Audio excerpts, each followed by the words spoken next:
Dice Santiago capítulo 4, versículo 7. Someteos pues a Dios, resistid al diablo y huirá de vosotros. Acercaos a Dios y Él se acercará a vosotros.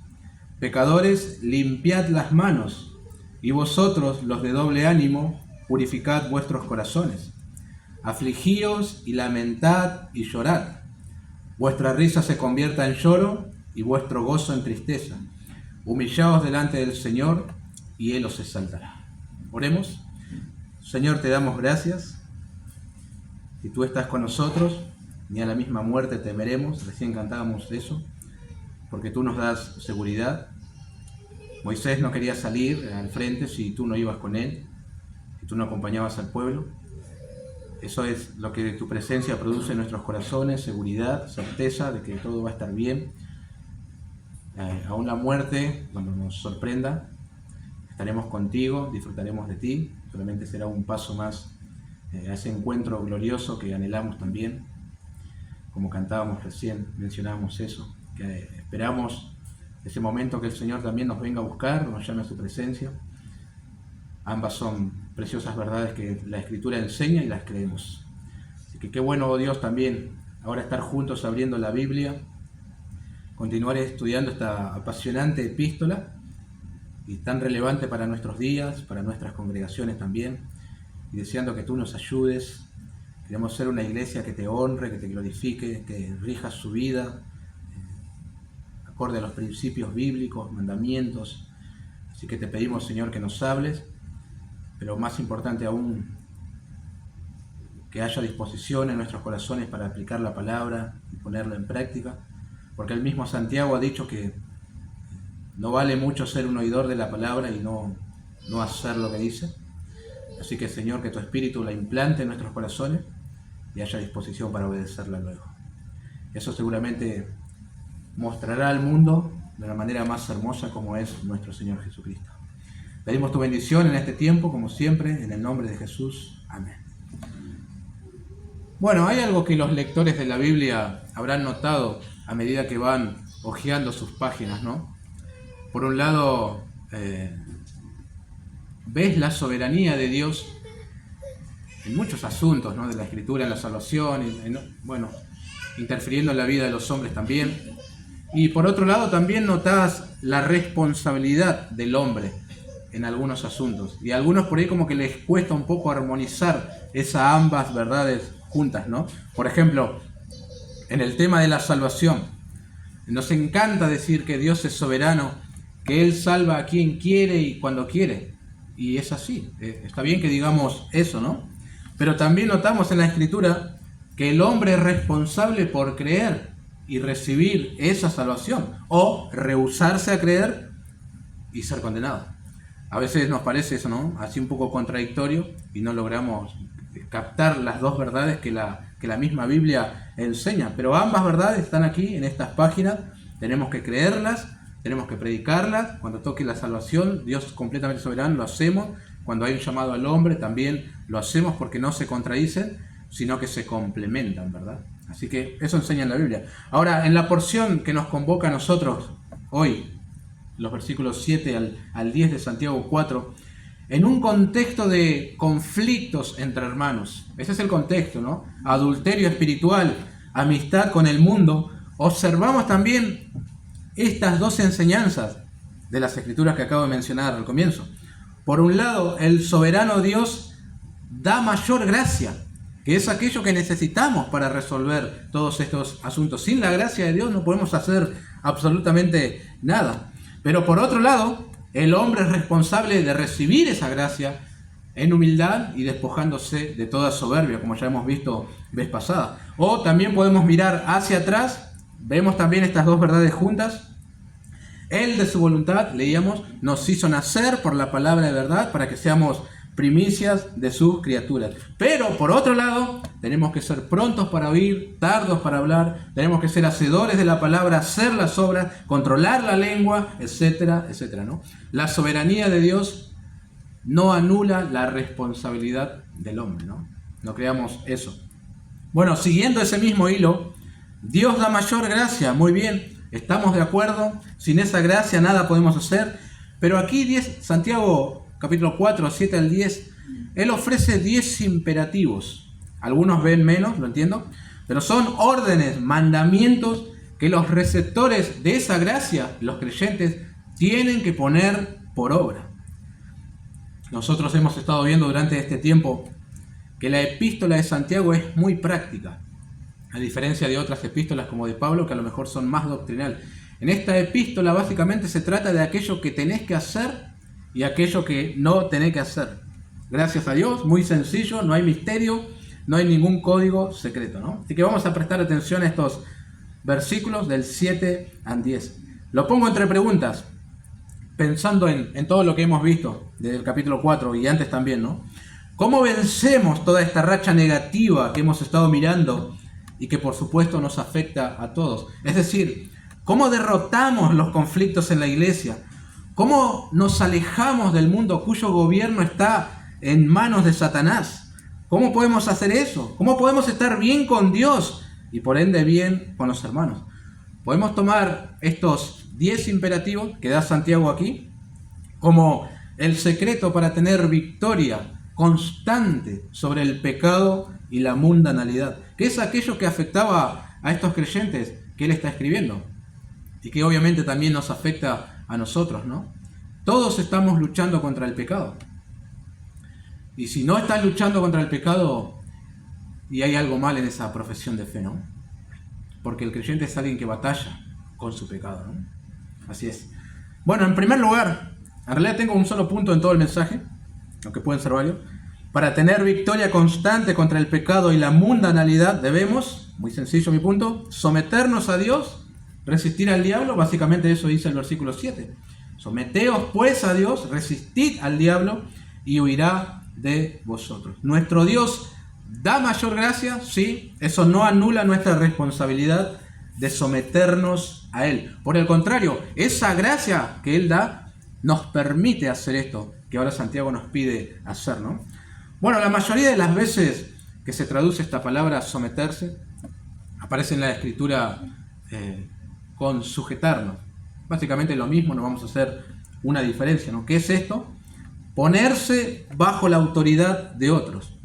Eso significa básicamente someterse. Como los soldados que se sujetaban a sus comandantes, como Jesús que se sujetó a sus padres terrenales, Lucas 2, como Efesios 5, que las esposas se sujetan a sus maridos, y como la iglesia se sujeta a Cristo, y como todos nos sujetamos los unos a los otros, eso enseña la Biblia.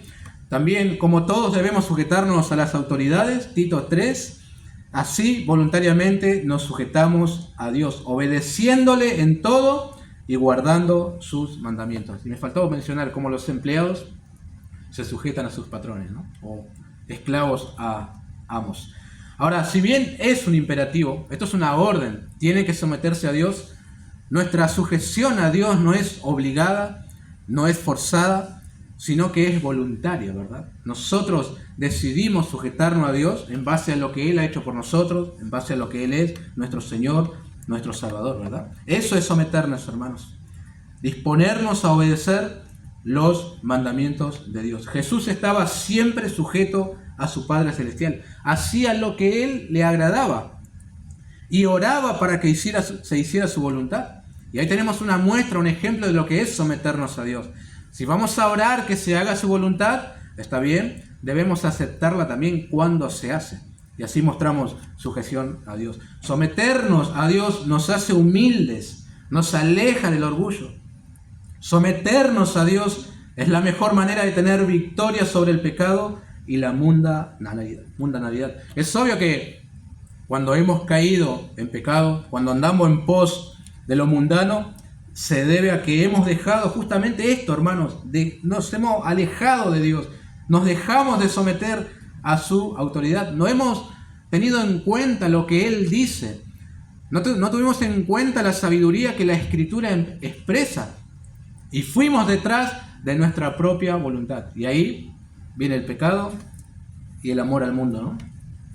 También creo, hermanos, que es difícil que una persona esté sometiéndose a Dios y luego origine pleitos en la congregación. Haciendo alusión al contexto, ¿no? Seguro que estuvo fallando en este punto. Ahora Santiago dice, no solo tenés que someterte a Dios, también tenés que resistir al diablo.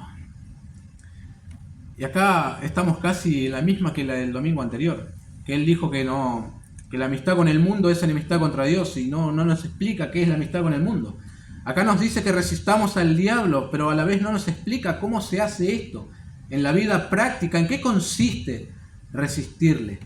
Porque noto que hay confusión entre los creyentes en cuanto a este tema. Ustedes saben, en algunos círculos evangélicos atan al diablo, reprenden al diablo, lo mandan a diferentes lugares. Otros le hablan para luego echarlo fuera. Sin embargo, eso parece un poco ajeno a lo que enseña la Escritura. ¿Qué significa resistir al diablo? Bueno, es la única vez que Santiago menciona justamente a Satanás aquí en toda su carta. Y si lo hace en un contexto de conflicto, entonces está bien que digamos que Satanás es uno de los promotores de los conflictos en la congregación. Siempre que hay pleito en una iglesia, está también Satanás detrás, ¿verdad? Él también contribuye a que eso suceda. ¿Ejemplos de esto? Claro que sí. Según Hechos capítulo 5, el pecado de un matrimonio de la iglesia se debía a la influencia de Satanás. Pedro dijo a Ananías, ¿por qué llenó Satanás tu corazón para que mintieses al Espíritu Santo y sustrajeses del precio de la heredad, reteniéndola? ¿No se te quedaba a ti y vendida no estaba en tu poder? Y para que no creamos que Satanás obligó a este matrimonio a mentir, noten cómo continúa el versículo. ¿Por qué pusiste esto en tu corazón? Pedro a Ananías, ¿no? No has mentido a los hombres, sino a Dios. Hechos 5, 3 y 4. Satanás influyó, pero el matrimonio fue responsable de ceder a ese cebo que le puso y por ende terminaron mintiendo y bueno, ustedes saben, terminaron muertos en ese mismo lugar, ¿no? Y en Juan 13, después que Judas tomó el bocado de pan, Satanás entró en él. Es decir, lo poseyó completamente. Y conocemos el desenlace luego, ¿no?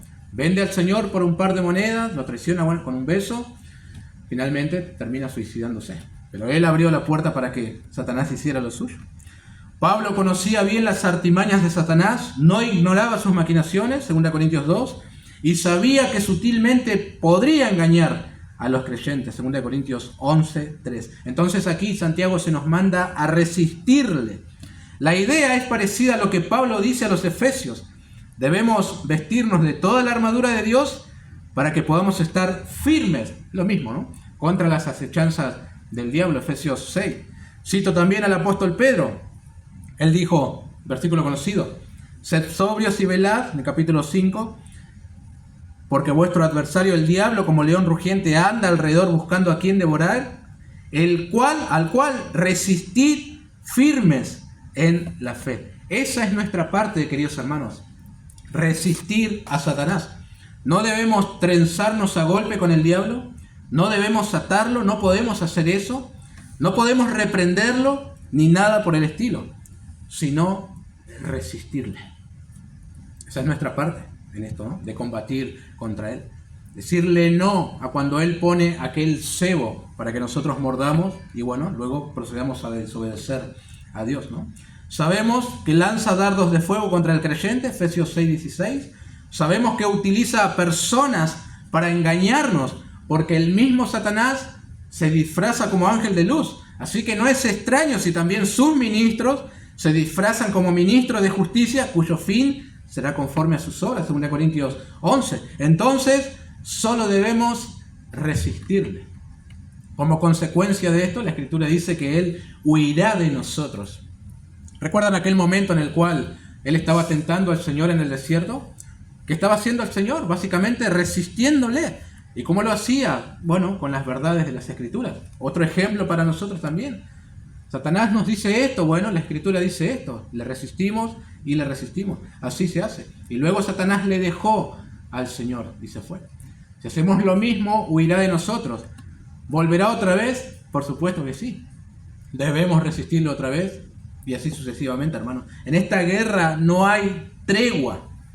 Pero es así como tenemos victoria contra el pecado, contra los conflictos, contra la mundanalidad.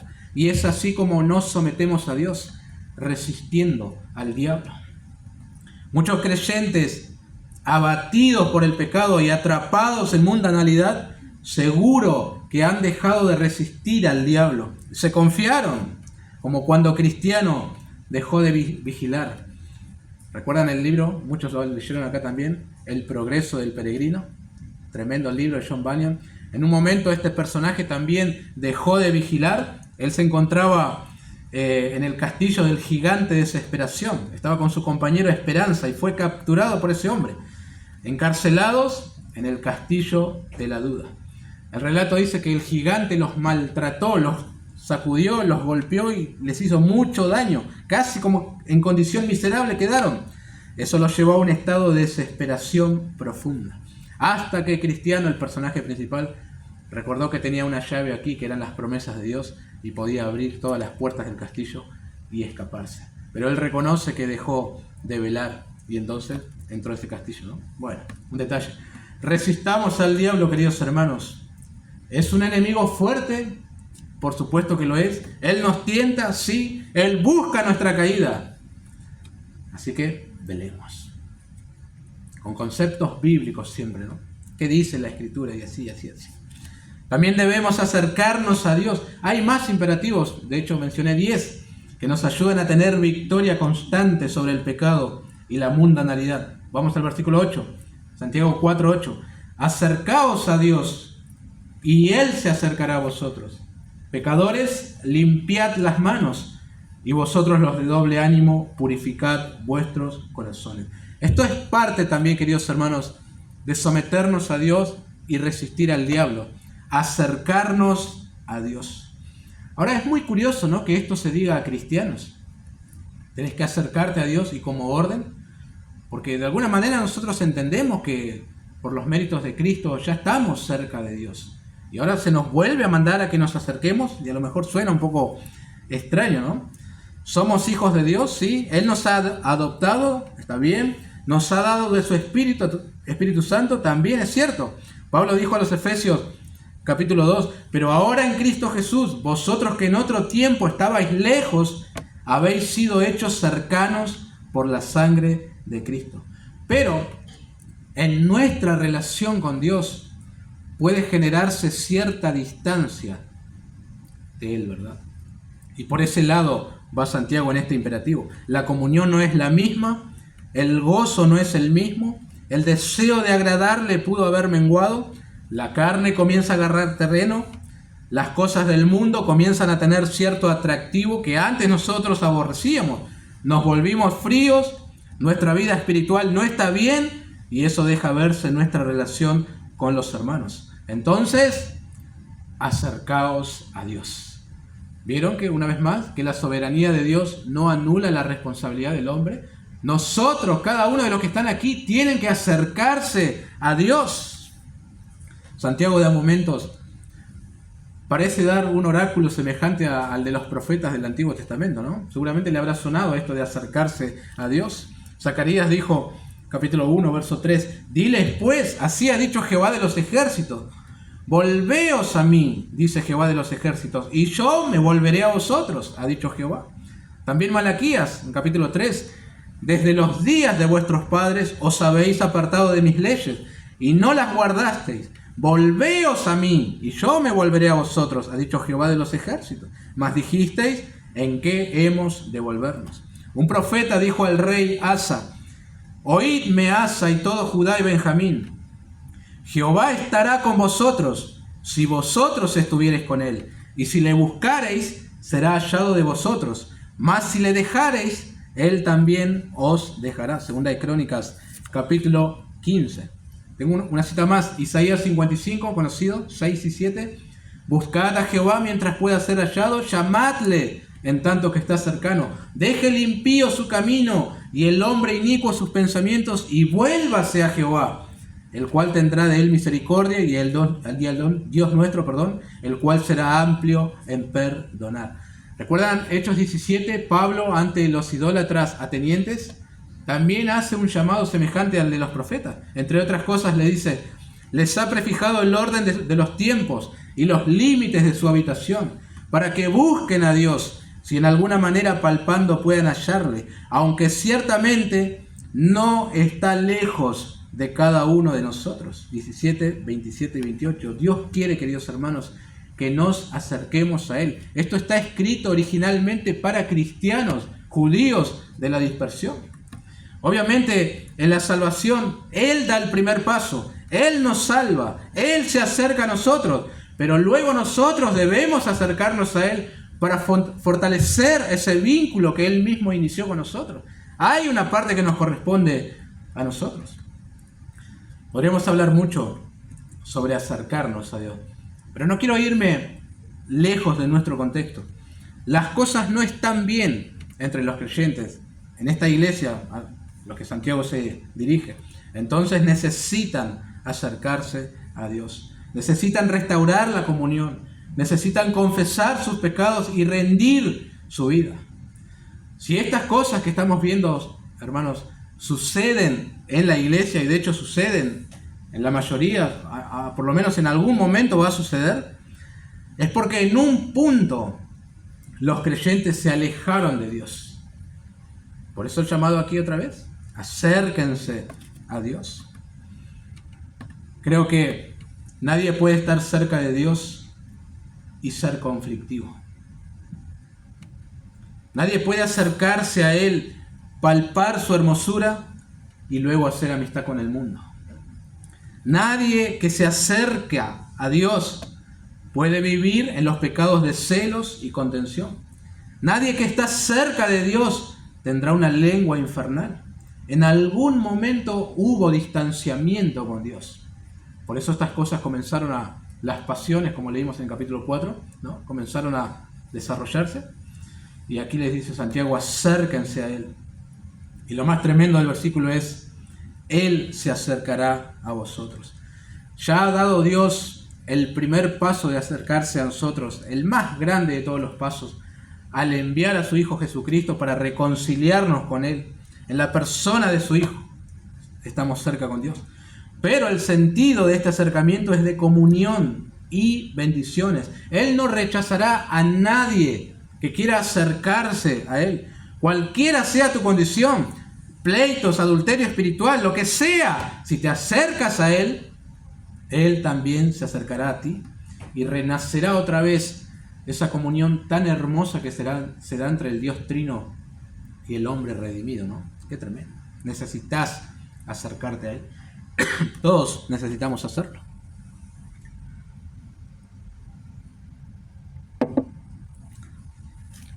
Hay ejemplos en las Escrituras de esto que se dice también. ¿Recuerdan la famosa parábola del hijo pródigo? Bien podría traducirse la parábola del Padre misericordioso, porque toda la hazaña la hace el Padre. Cuando ese sinvergüenza fue e hizo con su vida lo que quiso, lo que se destaca es lo que hizo el Padre, no el Hijo. Fue el Padre quien fue movido a misericordia.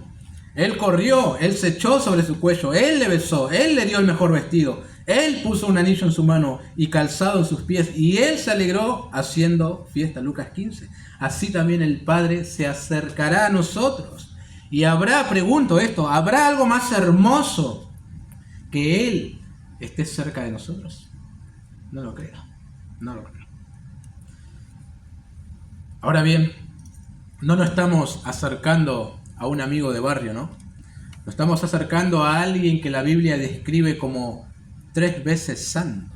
Entonces, ¿cómo debemos acercarnos a Dios? Santiago dice, pecadores, limpiad las manos. Esa es una palabra muy fuerte, pecadores. Esa palabra, pecadores, ha llevado a algunos comentaristas muy prestigiosos a creer que en toda esta porción Santiago no se está dirigiendo a creyentes, sino a incrédulos que estaban en la congregación y que necesitaban salvación. Porque en ninguna otra parte de la Escritura se llama a los creyentes pecadores, ¿verdad?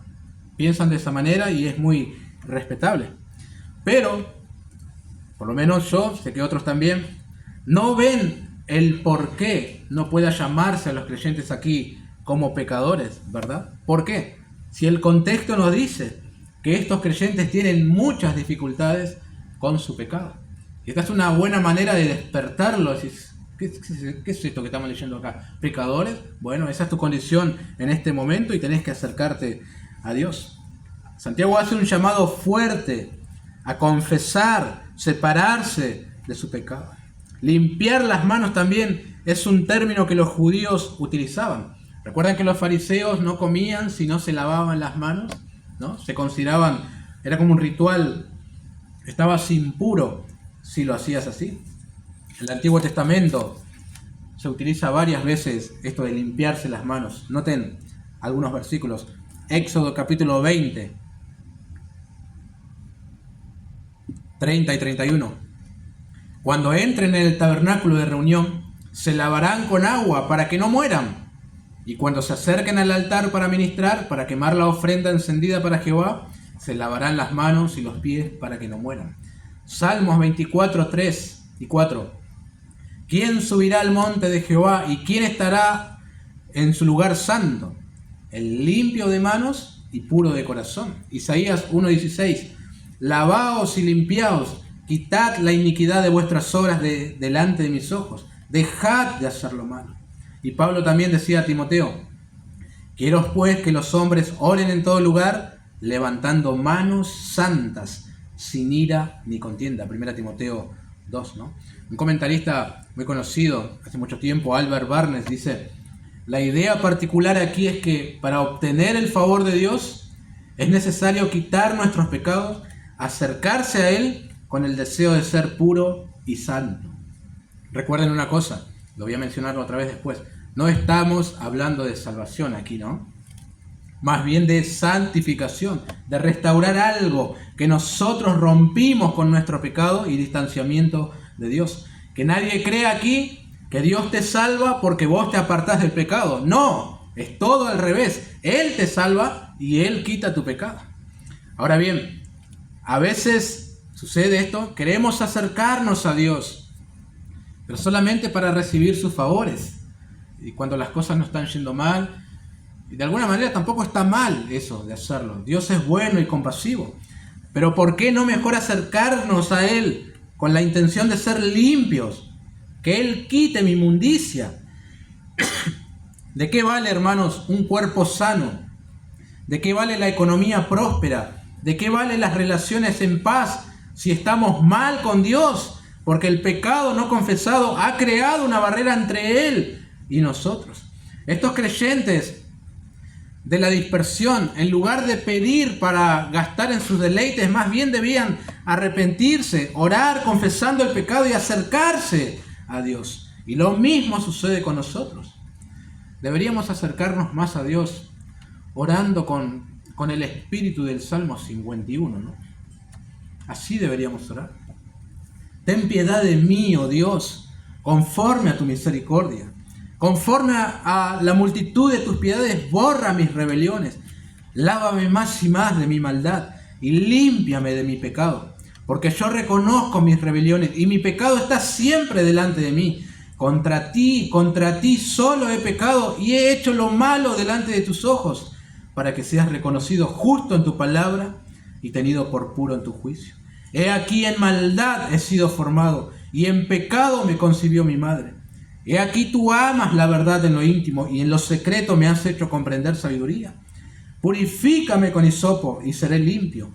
Lávame y seré más blanco que la nieve. Hazme oír gozo y alegría y se recrearán los huesos que has abatido. Esconde tu rostro de mis pecados y borra todas mis maldades. Crea en mí, oh Dios, un corazón limpio y renueva un espíritu recto dentro de mí. No me eches de delante de ti y no quites de mí tu Santo Espíritu. Vuélveme el gozo de tu salvación y espíritu noble me sustente. Entonces enseñaré a los transgresores tus caminos y los pecadores se convertirán a ti. Líbrame de homicidios, oh Dios, Dios de mi salvación. Cantará mi lengua tu justicia. Eso, hermanos, es acercarse a Dios y limpiar las manos. Recuerden el contexto en el que David oró. Cuando un profeta expuso su pecado y lo dejó completamente desnudo delante de Dios, él se acercó a Dios. Se sometió a Dios y estaba dispuesto a que Dios hiciera lo que tuviera que hacer. Continúa Santiago volviendo al capítulo 4. Y vosotros los de doble ánimo, purificad vuestros corazones. Alguien de doble ánimo es una persona inconstante. Ya hemos leído de eso en otras porciones. Es una persona inestable en el cual no se puede confiar. Él dice amar a Dios, eso está muy bien, pero también ama al mundo. Él dice una cosa, pero termina haciendo otra. Podríamos resumir, esa persona es un hipócrita. No se puede confiar en él. Santiago manda a purificar los corazones. Esto le pasaba a estos creyentes, ¿no? Son creyentes, por supuesto que lo son. Pero están teniendo cierto atractivo por el mundo y hay pleitos entre ellos. Bueno, hay doble ánimo entre esos creyentes también. Son palabras parecidas a las del Señor Jesús en los evangelios, ¿no? Bienaventurados los de limpio corazón, porque ellos verán a Dios. La idea sigue siendo la misma, ¿no? Limpiar las manos, purificar los corazones, es un llamado a la santidad. Y acá, contrario a como muchos piensan, vemos que el hombre tiene su parte en la santificación. Él tiene que someterse a Dios. Él tiene que resistir al diablo. Él tiene que acercarse a Dios. Él tiene que limpiar las manos. Él tiene que purificar su corazón. El que da mayor gracia hace que esto sea posible. Pero hay una parte que te corresponde a vos. Ahora, no me malentiendan. Yo no estoy diciendo que si hacemos esto que Santiago dice, vamos a ser aceptados por Dios y nos ganamos su favor. No es así. Él nos acepta solo en base al sacrificio de su Hijo y la fe puesta en el Señor. Solo así.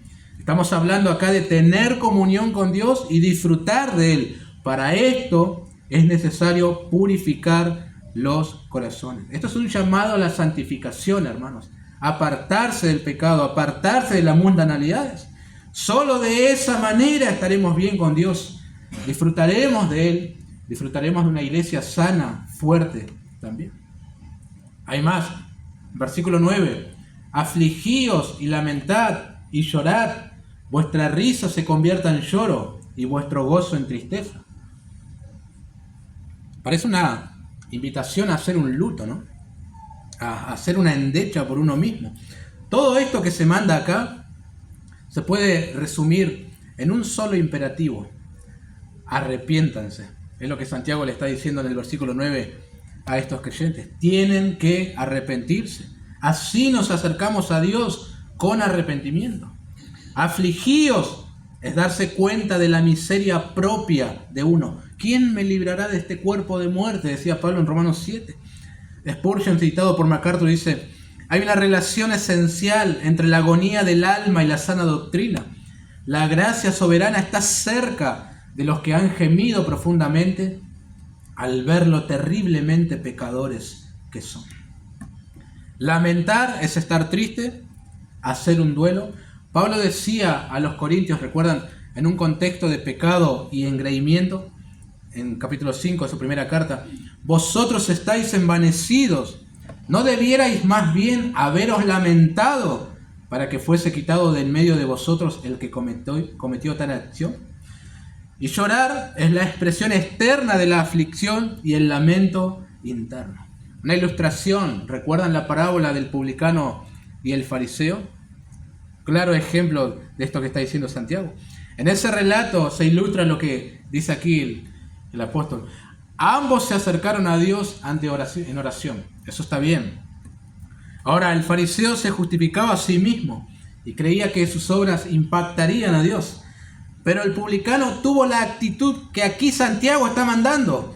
Él, estando lejos, no quería ni aún alzar los ojos al cielo, sino que se golpeaba el pecho diciendo: Dios, sé propicio a mí, pecador. Este hombre estaba limpiando sus manos y purificando su corazón. Así se acercaba a Dios. Él estaba reconociendo su miseria y buscaba la gracia de Dios.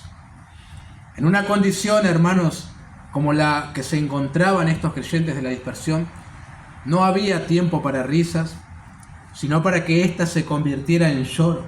No era momento de gozo, sino de tristeza. Si hay en tu corazón amor por el mundo, si hay pleitos producto de las pasiones, si hay una lengua inflamada por el infierno, si hay favoritismo en la iglesia, si hay solamente oidores y no hacedores de la palabra, si hay creyentes que no están soportando las pruebas con gozo, no es tiempo de risas, sino de arrepentimiento. Experimentar el peso del pecado, acercarse a Dios y afligirnos. Eso es lo que tenemos que hacer. Y con cuánta constancia deberíamos hacerlo delante de Dios, ¿no? Alguien dijo que un cristiano es alguien que se arrepiente constantemente.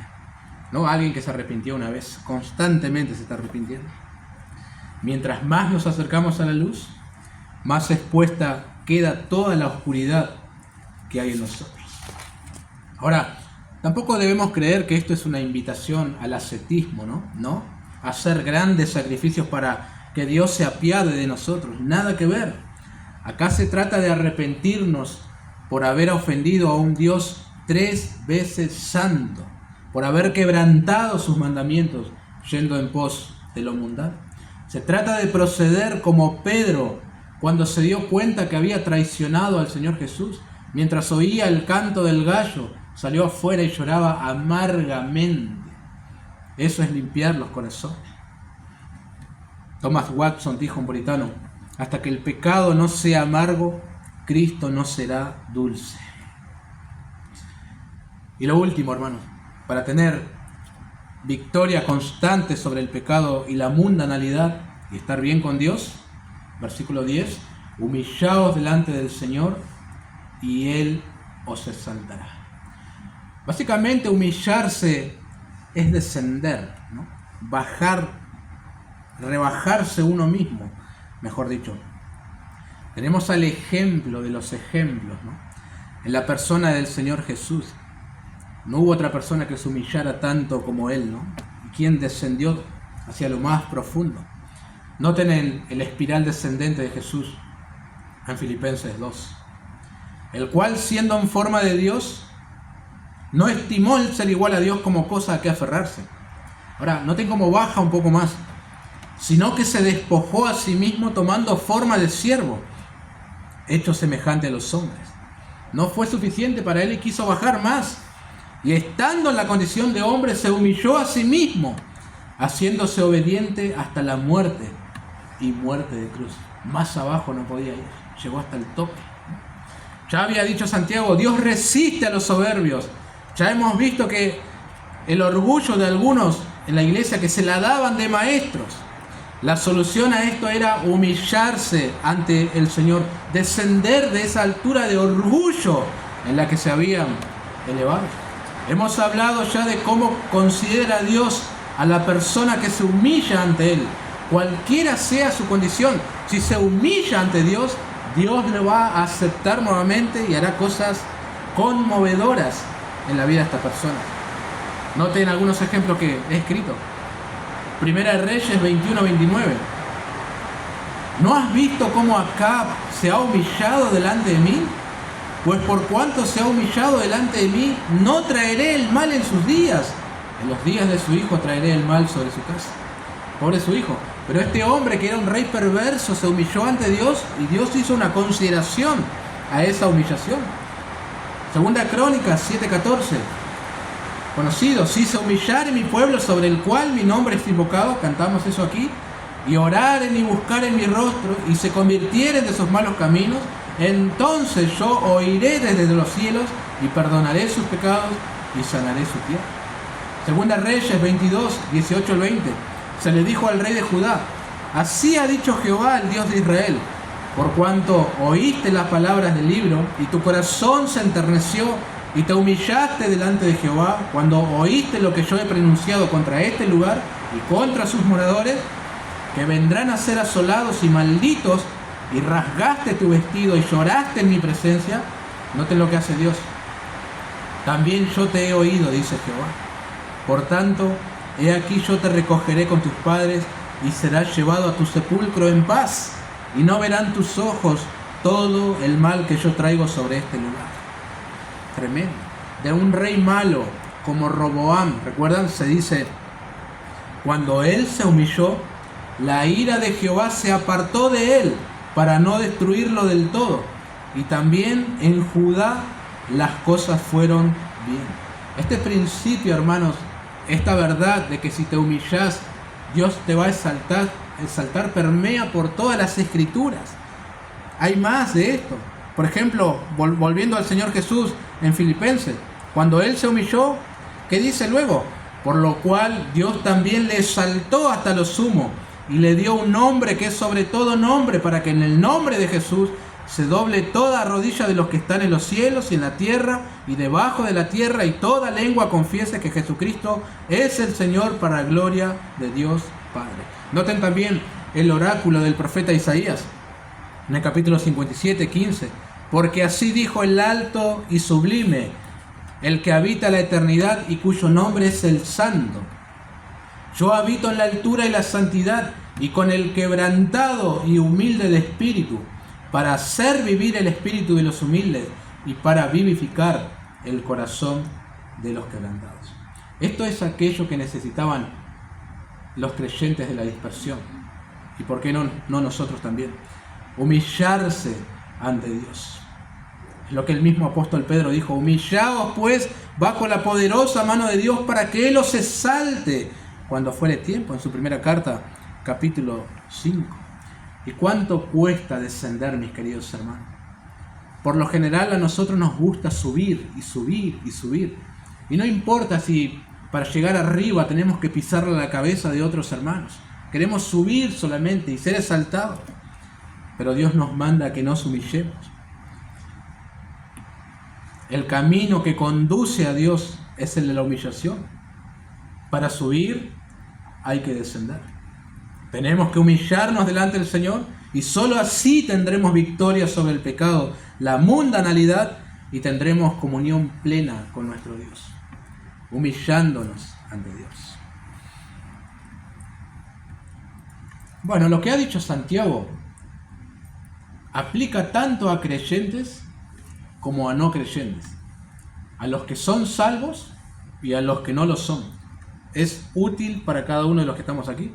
Solo nos resta tomar esto y aplicarlo a nuestras vidas y nuestro contexto, ¿no? Yo creo en la posibilidad de que alguien sea cristiano, ¿sí? Un verdadero cristiano, y que lleve una vida, por lo menos temporalmente, de derrota. ¿Qué quiero decir con derrota? No está disfrutando de la vida abundante que trae la vida eterna. No está disfrutando de la presencia del Señor en su vida. Y luego eso se va a ver reflejado en su andar con los hermanos en la iglesia. Es un poco conflictivo. Está andando la carne en su soberbia y vive amargado. Bueno, tal cristiano necesita someterse a Dios y resistir al diablo. Tal cristiano necesita acercarse a Dios. Necesita limpiar sus manos y purificar su corazón. Necesita arrepentirse de su pecado, humillarse ante Dios. Solo así se va a restaurar la comunión con el Señor. Solo así volverá a disfrutar otra vez de esa vida abundante que en algún momento supo tener. Este es el único camino para llegar a eso. De no ser así, seguirá en su amargura y seguirá y seguirá y seguirá. Como he dicho, cuesta humillarse, mis queridos hermanos. Cuesta bajar, pero es el único camino. Si no, no puede ser posible. Y a lo mejor aquí hay alguien que no es creyente, no sos salvo. De todas maneras necesitas lo mismo que está diciendo Santiago. ¿Por qué? ¿Sos un miserable? Tu vida es un desastre. Estás lejos de Dios, estás muerto en delitos y pecados. Pero eso no es todo. Si hoy fuera tu último día, imaginando que sucediera algo así, ¿no? Algo escandaloso, y te tuvieras que presentar delante de un Dios 3 veces santo, Él te va a condenar al infierno eterno por haber quebrantado sus mandamientos. Y allí pagarás por tu pecado. Eso va a pasar hoy. Pero supongo que por alguna razón Dios también te habrá traído a este lugar para escuchar su palabra, ¿no? Entonces necesitas afligirte, lamentar, llorar por tu pecado. Necesitas humillarte ante el Señor y rogar que perdone tu maldad. Y te acercas a Dios. Hemos leído que Él también se acercará a ti. Si es sincero, genuino el arrepentimiento, entonces Dios tomará tu pecado y lo colocará sobre Cristo. Y tomará la justicia de Cristo y la colocará sobre ti, y serás declarado justo, y te adoptará como su hijo. Serás salvo hoy mismo. Por eso necesitas hacer caso a lo que la Escritura dice, afligirte, lamentar, llorar, que tu risa se convierta en lloro y tu gozo en tristeza. Humillate delante de Dios y Él te va a perdonar. Estoy completamente seguro de eso. Todos los que son salvos en este lugar, en algún momento lo han tenido que hacer, ¿no? Claro que sí. Bueno, oremos.